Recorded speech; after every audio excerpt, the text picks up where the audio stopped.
Ladies and gentlemen, from these streets to around the world, get ready for the one, the only.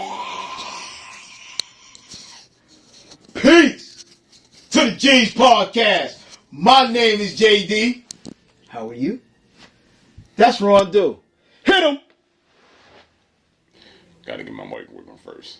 Oh my God. Hold on. No, we gonna get there. Just saying. We hot now. Not really, but yes, we got it. No gossip, no glitch. Just two brothers talking shit. Brothers talking about peace, JD. Oh, good day, my lord. How are you? I'm good. I want to give a rest in peace and condolences to the family, to Oliver Power Grant of the Wu-Tang Clan. He's one of the founding members and one of the primary contributors to the Wu-Tang and the Wu-Tang brand. He founded Wu-Wear and several other ventures they had within the Wu-Tang Clan. If you watch Mikes and Men about the Wu-Tang Clan, my man Mook said Power dropped off a shoebox full of money. And basically that's how they got their start. So rest in peace to him, and my condolences to his family, Oliver Power Grant of the Wu-Tang Clan. I would like to say rest in peace to the gentleman as well. There's a whole health discussion there that we've had before. It is important to give, and I say this because as black men, honestly, I've had couple of friends. A former friend of mine is in bad health now because when I was saying, yo, you should go to the doctor, he was like, nah, I know what I'm doing. And I'm like, nah, bro, you really need to get checked. And then had a serious health condition and has not been the same since. As a matter of fact, he's actually been not walking for 10 years now. But that's another story. Anyway, get to him, God. I'm sorry. Shout out to my man Ox. Ox had a stroke, and I hadn't spoken to him in quite some time. I really had to call and check on him. He's in Pennsylvania. I don't really know what part of Pennsylvania, but I got to look him up and make sure he's good. It's my man Ox. My man Ron Little in Wilmington, North Carolina. Shout to Ron Little. He had some medical concerns as well. And I want to shout to him and offer him I see, when we come routinely, when we hear people say, something's wrong with them, we go, oh, damn, I'm sorry. I'm not sorry. I'm supportive. So if anything that I could do for you, and I find myself going, yo, damn, man, I'm so sorry. I'm not sorry. I'm supportive. Because sorry is basically saying like it's the end, like there's no hope. I support you. And I hope that, you're able to get better. I hope my man Oscar get better. I hope my man Ron Little, maintains his health and all this, and I just want to say that. Me too. I want to say to all my guys out there who are facing any challenges with your health, I support you and I'm with you. I know that when I was in the hospital, one of the phone calls I got, I said, I'm in the hospital. What did you do? What do you mean? What did I do? Well, what did you do? Why are you in the hospital? Like, everybody's being punitive about, people's health. And anybody who knows me, I make sure I go to my yearly. I go to my doctor often. I'm never getting enough referrals. Endocrinologists, ENTs, cardiologists, any kind of ologist out there I done been to see. Shit, I'm trying to get a doctor to cut my toenails. More than one now. I got a podiatrist right now. I got my podiatrist on deck, Dr. O. Shout to Dr. O with Emblem Healthcare and Advantage Healthcare.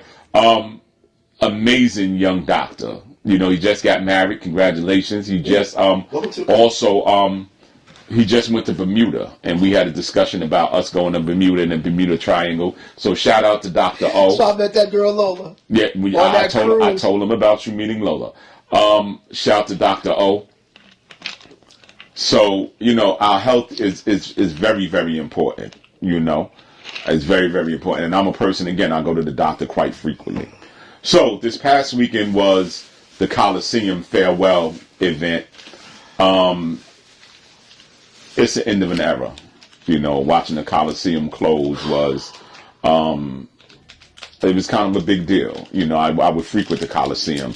I would go there all the time, and I would literally spend hours and hours on it. Rest in peace to my man Kashim, who was one of the Shirt Kings. My Decepticon brother, my man Chase, is from Marcy. What? And him and Nike were close.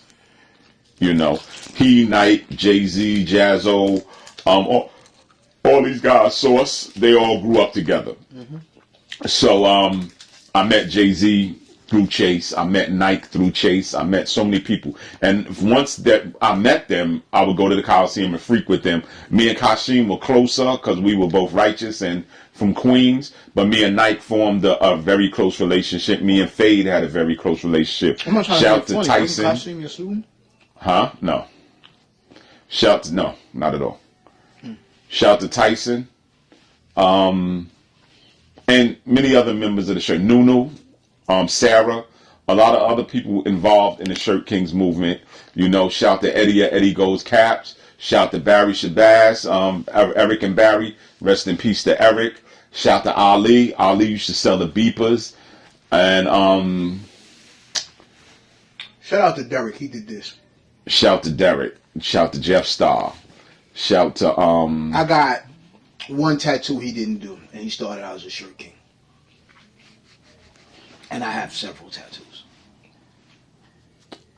So shout to Benny the Jeweler. Shout to Man on Man, Mitch and Mark. Mose. My man C. If you watch the Supreme Team video, where they're in the club, and I think Busy B or somebody, and dudes start throwing money off the stage. C was there. He used to be on 109th and New York Boulevard, which is currently Guy Brewer. Excuse me. So many people. And the Coliseum, and most of these people came out for the Coliseum farewell party. One of the criticisms that I received, I did a DMC interview, and it was a short interview. It was very, very good. DMC dropped it. He really dropped it. And one of the comments on the TikTok was that I looked nervous or disengaged. It wasn't that I was nervous, no, and or disengaged. It was an event where you saw people you hadn't seen in 30 years. And I was in the Coliseum most every day as a kid.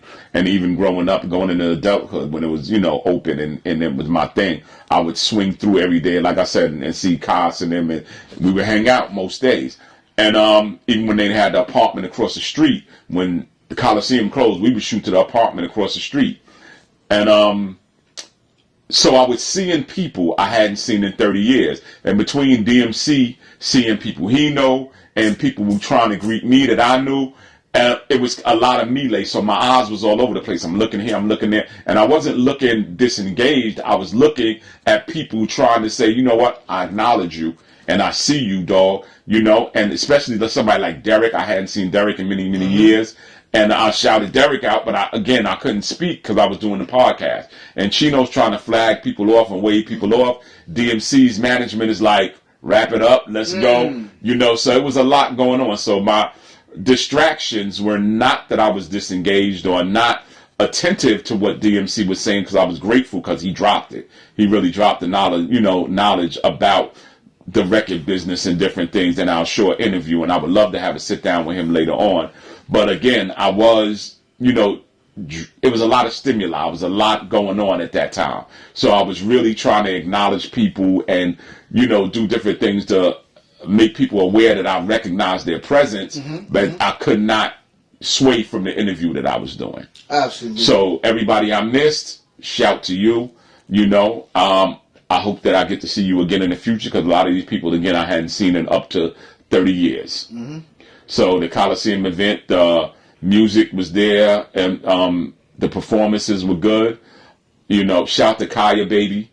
She's an up-and-coming New York, Queens 40 Projects rapper. She's pretty good. Shout to the team, baby. Queens all day. Shout to all the other people. I see my man Marquand Smith of Godfather Harlem fame. Oh, so he was there. Yeah, he was there. That's Father MC's brother. So he was there. No. Word? Yeah. Many Okay. people were there. Shout to Assemblywoman Watts. I don't know her. She's a new assemblywoman. I guess? No, she's actually in the 35th district. No, but I'm saying she's a younger. She's a lady. younger lady. She's from Rochdale, Circle One. Oh, okay. So she grew up out here, and she does work in the 35th district. So shout to her. And shout to Leroy Comrie. I did an interview with Leroy Comrie. That was great. Shout to Sweet Tea. Chino did an interview with her. Woo! You know, so it was an amazing event. Like I She's said, a lot of still people looking come good out. too, baby. Shout to the Oreo dancers. Shout to Van and Pompey. I seen Van and Pompey That's there together. right. I hadn't seen them together in 30 years. Yo, Van and Pompey. Yo, that in itself was the Coliseum for me. That was they was there, and they was Black Rock and Ron. They did their video. They danced in their video. You know? So shout to Van and Pompey. It was an amazing thing seeing them two together. I wish I had been there. After 30 plus years, I haven't seen these guys together. It was an amazing thing. Yeah, Van said, "Tell you what's up." Oh, word, what's up, my guy, for sure. You know, so man, we used to run around. We used to run around here crazy. He talked about it. Let me tell you something, right? So, sister lived in Rochdale Village, right? And that's how we met Van, because that was her neighbors. His mom right. and Brenda were friends from school. I believe it was high school in Brooklyn. Yeah, they were friends from school. I'm telling you, it's funny growing up and you see dudes grow up and do things, and man, all right, man, go ahead, man. Just go ahead, because I'm stuck. Oh, well, so let me tell you this. There's a reason I wasn't there that day. So that day, I was getting ready because my dear wife Camille was having a 55th birthday party at a small venue in Brooklyn. I forgot the name. I know it's 246 Patchen. Idyllic small venue place.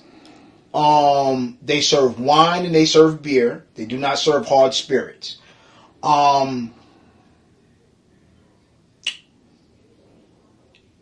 I didn't like the selection because I like scotch. And the wines that they had were a little too dry for me. For those who drink wine, you know what I mean? It's a little too dry. I don't really like dry wines.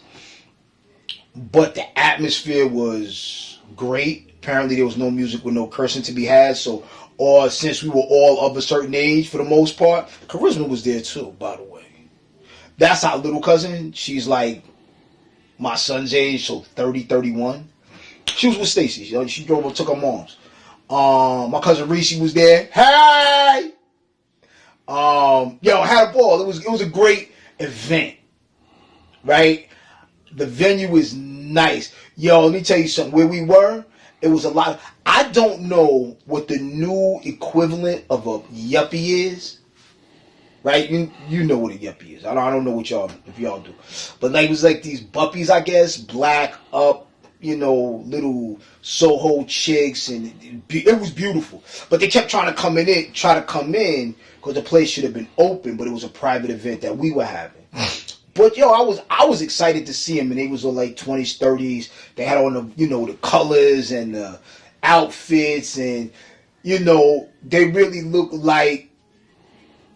I'll be honest with you, it looked a little like the 90s.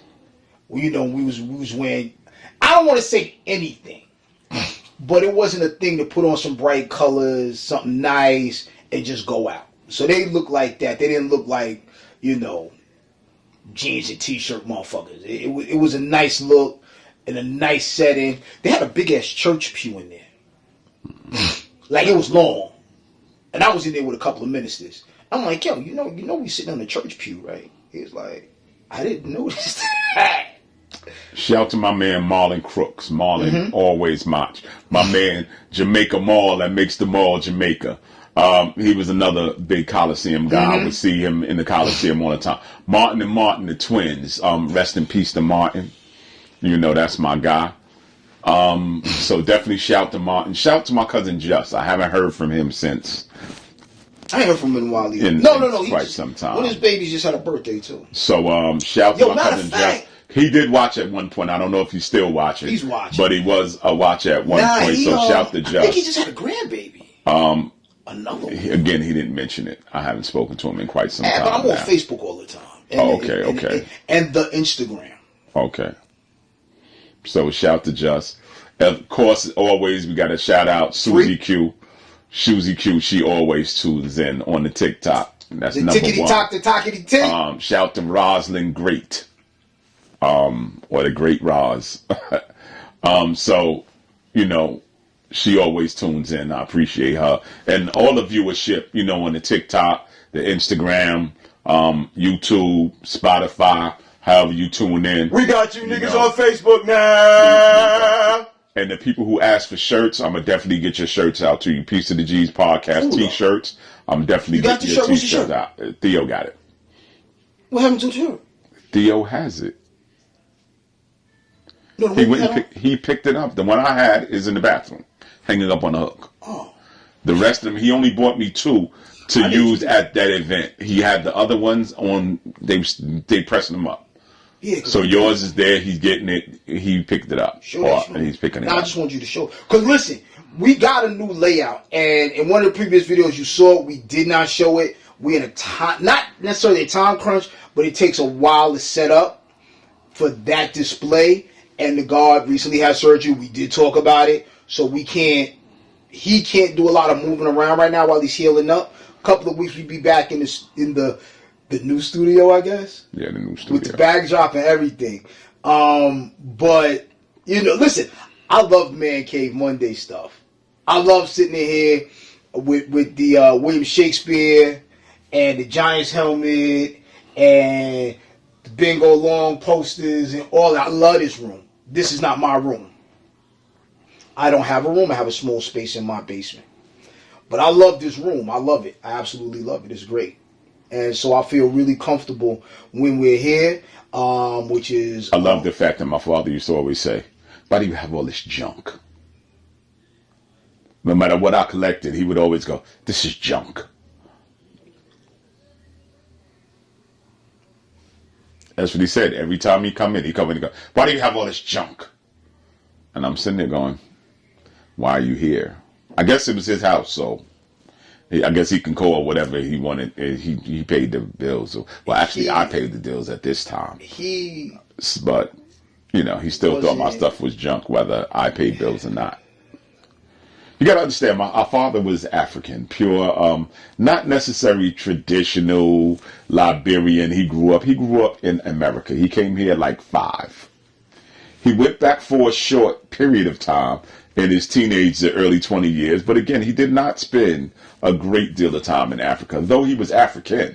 Mother and father was born there. He was born there. He didn't spend a great deal of time there. So when he would hit us with this stuff, I mean, granted, he took care of his family. So as many family members that wanted to come to New York, they came, they lived in our homes, they got on their feet. Short of my Uncle Shad, who had neurosyphilis. He ended up going to a hospital and passing away in the year 2000. Rest in peace, Uncle Shad. I had just got on with the Transit Authority like 2 years prior. And that was my first time getting like a week's vacation. And so I had to take that week to make sure he got in the ground. I was supposed to go away, but we takes care of our people, big. So, with that said, when he decided, he said, well, you know, I'm African. I said, yeah, I know you're African. I just don't want to pay any bills anymore. I said, what? He said, I just don't want to pay. So I checked with an African guy at my job. I said, you know, my father came to me and he says, he doesn't want to pay. He said, yeah, that's African parents. I'm like, but he wasn't African. Like, he was American. You know what I'm saying? He born in Pasadena, California. Yo. Now, he came up in California. He didn't know nothing about none of that. I'll tell you something. He said, I'm not going to pay any bills anymore. You boys deal with it. So yeah. I paid his bills. And I was his primary caregiver. You know, and he says, you know, you got all this junk. I said, well, all this junk pays your bills. I wanted to say, I didn't say that. I really didn't say that. I would like to have, but I didn't. Some things are best. But rest in peace, Dad. Absolutely. My brother and I had vastly different relationships with our parents. Vastly. One day, I would get into middle child syndrome. And then quickly pivot to tell you how I was the oldest, where I'm not actually the oldest. It'll be a fun story, or a couple of stories, whatever.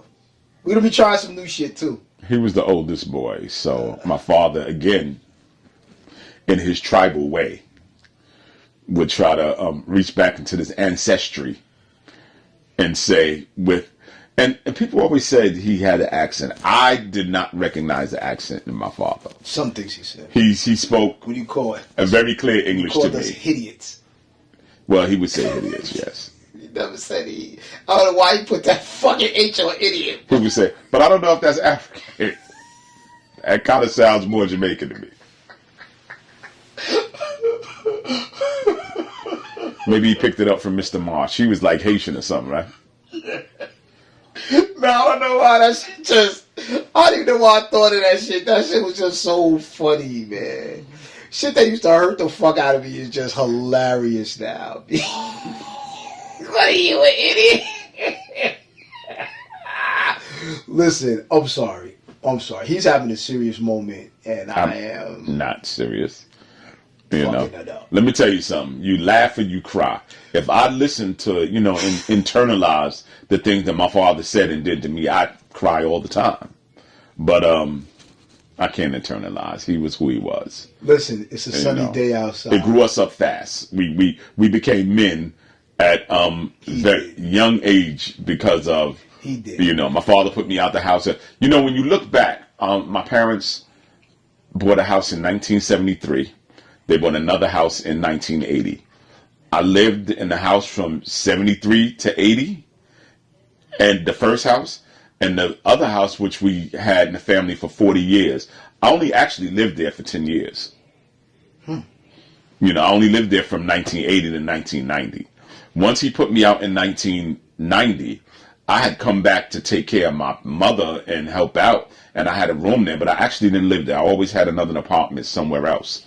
The entire time I always had another apartment. So I only actually lived there for 10 years.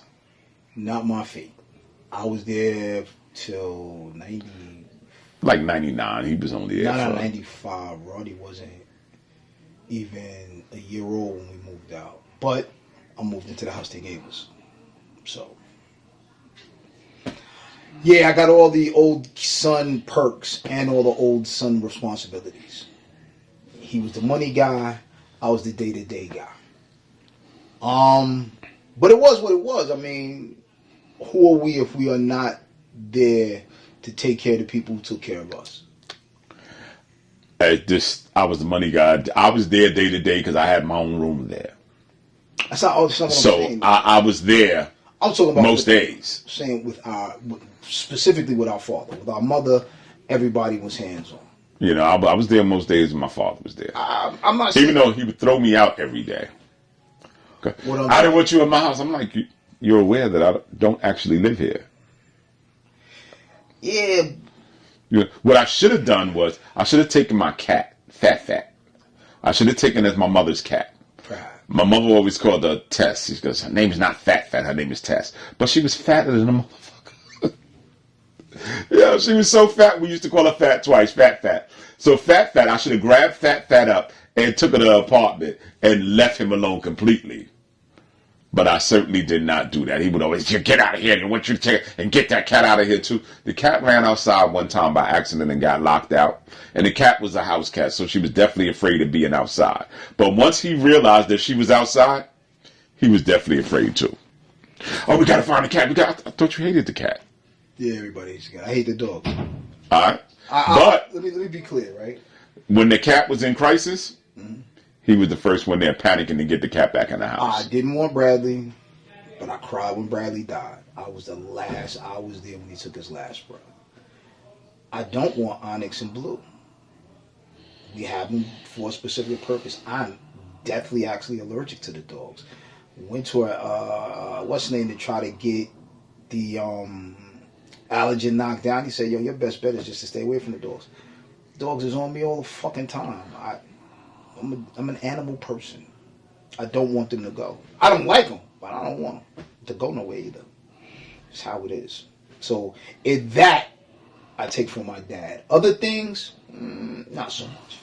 Try to be more empathetic than he was. He was definitely a piece of work. So, my father had very little in the way of social skills, and that had to do with his rearing. My mother would always say, neurodivergent? my mother used to always say, stop looking at the what and look at the why. She says, stop looking at what he does and look at why he does it. And if you know the way he was raised, we don't have enough time to go into the way he was raised, but he was actually orphaned and brought to America by missionaries. That's why he came so young. So considering that, he's never had any friends. I've never known my father to have a friend. Not one. He had people he worked with. He had people he went to church with. Nah. Who's his friend? Name a friend. The Banks. Who? The Banks. They were not his friends. They were people who went to church with him. I would just say. I would say he was friendly with them, but they weren't his friends. They were people they were reverends that he were in church with. All right. Mr. March, probably the closest person I've ever seen to him, but he was a business associate. Actually, he do have one friend. Who? His name is Harry Sherrod. Don't know what that is. Me neither, but when Dad died, he hit me up on Facebook and told me a couple of stories about that. Okay, so listen. That he met from the Army. Listen. My father died, I was 50 years old. So I was 51. Okay? Somewhere around 50-ish. 52 maybe I might have been. Yeah, it was older. Right? No, it was 5 years ago. 6 years ago. No, so listen. If I didn't know who Harry was in 50 years, they were fair weather friends, to say. My brother picked that up from him because I would always have friends. If you know me, I always had friends in my lifetime. It was Troy and Dougie when I was very, very young. Then it was Ike, Little Devon, my man Bunk, my man Lincoln, my man G. I always had somebody with me and around me. When I got older, it was Kasim, and these guys, my DCEP guys, of course, my B team guys when I was in Bayside High School, Shantuan, Chevelle, Derek, Kevin, the McIntosh brothers. You know, I always had dudes around me. It was always some dudes around me.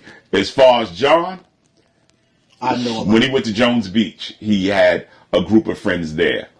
But prior to that, firm for life. Not at all. Not at all. Like dudes who would come to the house, I would have dudes with me in the house every day. And because we were so close in age, if I wasn't there, they would be there with John. But they were my friends. Make no mistake about it. I always had people around me. I always had that. The confirmed introvert. This is outside me. I'm not doing this. Outside me is doing this. There's an outside me and then there's a me. The reason there's an outside me is because at one point, and I say this without exaggeration, my mother's family, we was 100 deep in New York. I mean that shit. Saturdays we'd be at Uncle John's, Sunday we'd be at Aunt Dorothy's.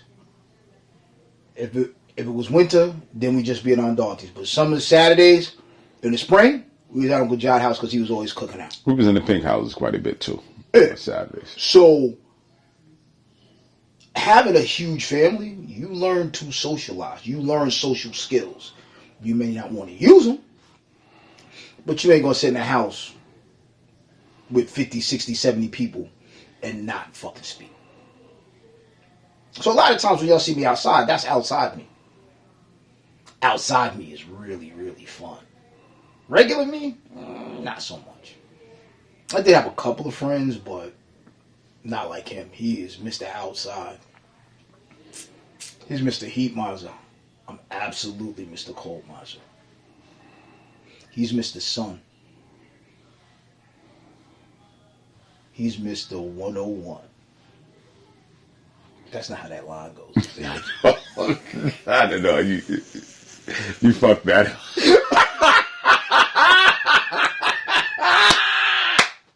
I know I did. He cocked it up and tried to be cool about it.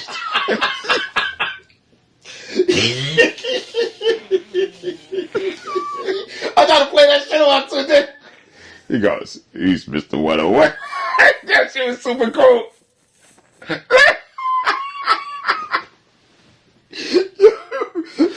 Oh, shit. Normally, we'd stop the show for this shit because you couldn't hear us. We were on Spotify. We had to do a whole new show because you couldn't hear us. But since you can see us, it's way better. Oh, yo, did you get that thing I sent you about otters? I did. I did. See how my man turned back around? I was like, oh, we eating? Listen, Yeah. I love those shows. I love those Spotify shows. We got to get a way to upload those to either TikTok or, because I love the Fair Exchanges, No Robbery. That was a great show. A great episode. And you know what's funny about that shit? I tagged you in something. You did. About that, and the dude basically said it was something about some chick and the nigga giving him money or something. He was like, "Yo, dude, it had to be a dude out." He was like, "Yo, he got what he wants, she got what she wanted. Fair exchange is no robbery, as far as I know." And I was like, "Yo, dude." Yeah, we had a whole. You say that all the time, and it's true. We say it all the time because it's fucking true. Fair exchange is no robbery. I mean, we talk about like we're gonna go over, but I'm gonna just I smoke. I smoked before I came here to get ready to come here, right? 'Cause I wanted to be in a certain mode, right? That's just how I do. That's why you fucked the Mr. What? Right? And me and my son, and not now. We're talking about Tory Lanez and what's her fucking name? Meg Thee Stallion. I don't even know who Tory Lanez is. Good for you. And how it's all Meg's fault, and but at the end, I got my son to acquiesce to the fact that Tory Lanez put himself in a position. And I'm not saying he's right or wrong. I personally think he's wrong. I'm not saying that Meg's right or wrong. They both right, they both wrong, because we have to take responsibility for ourselves. And so I say all that to say, I was wrong. That was not the line. That was not the line. At all. Not at all. But to that point, ladies and gentlemen, it has been real. You have been regular. This has been Peace to the G's. We actually got a blooper. It's a real good. That was a great episode. You'll never see it though. Sorry. Maybe. You snippets. They couldn't. Maybe snippets, yes. And we thank you so much for watching. Just tell a friend to do what, going? To tell a motherfucking friend. We back again. This is I'm sorry. This is Mr. Rondu. I'm VJD, and this has been Peace to the G's. Thank you so much for watching, and catch us next time. We are going to try to branch out a little bit. Dude's going to be doing more solo interviews. He's also going to give you due time. Due time. See how I work that in? It's going to be called In Due Time. See what I'm saying? See how it is? That's how long it's going to take for me to do it. Ha! And then maybe a little JD's Corner, where we give about 5-10 minutes, baby. You may get Man Cave Mondays though. Man Cave Mondays I will do. Yo, cause listen, you don't understand how he could do a whole series on, if he does 5 minutes on every piece he got. Man Cave Mondays I could do. Yo, he had 3 full seasons before y'all knew it. I promise you. So we're gonna try to get you some extra content. Also, we may be rotating cast members, because listen, Chino on the spot is on the spot, kid. Chino on the scene. Sorry, Chino on the scene is on the scene, baby. You're getting everything wrong today. Come on. I don't know. I'm just asking. I'm just seeing that, Because they ain't got regular weed nowadays. They call it all type of fancy shit. I'm still trying to get my hands on some motherfucking Connie Chung. I have no idea what Connie Chung is. Connie Chung is not a what? That's this guy's wife. It's where literally she was doing. I thought I told you before. She was doing a book tour. Wife. Yeah, Well, you know her because she's from NBC News. I know it's because it's Maury Povich wife. Nah, you know who Connie Chung is. You and not even remember Spanish watching. chick, Asian chick. Yeah. They've been married forever too. But you know who she is because why you used to watch her. Because I'm curious, right? When they go to things like if you know like people who do newscasters, and you got the Walter Cronkites and all these guys, and they're all stiff shirt kind of guys. Like they're all tight guys. They all very, very upstanding citizens. They walk around with their chests up, and they all talk like this.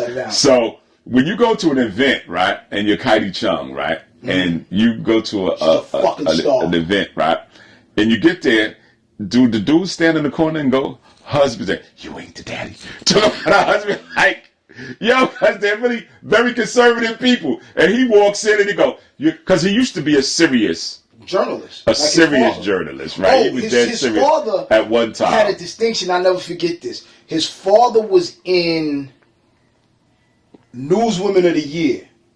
Because his father's name was Sue. Did not know Sue was a bisexual name. But Sue apparently can be used. Well, we got Carol. That's neither here nor there. Aren't too many men named Carol these days, though. No. And remember, when it's a man, it's 2 L's. I don't know why. It's just 2 L's.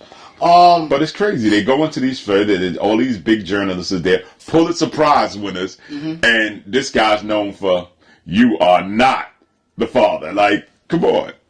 Well, Jerry was a mayor of Cincinnati at one point. And I get it. And I get all the different things. And a lawyer. But the other side of it is that he owned his own studio. He was probably the richest one in the room. Wow. With that said, peace to the G's. And we're going to get our own studio one day. Why are my hands always so ashy? I do my best. I lotion them motherfuckers all the time.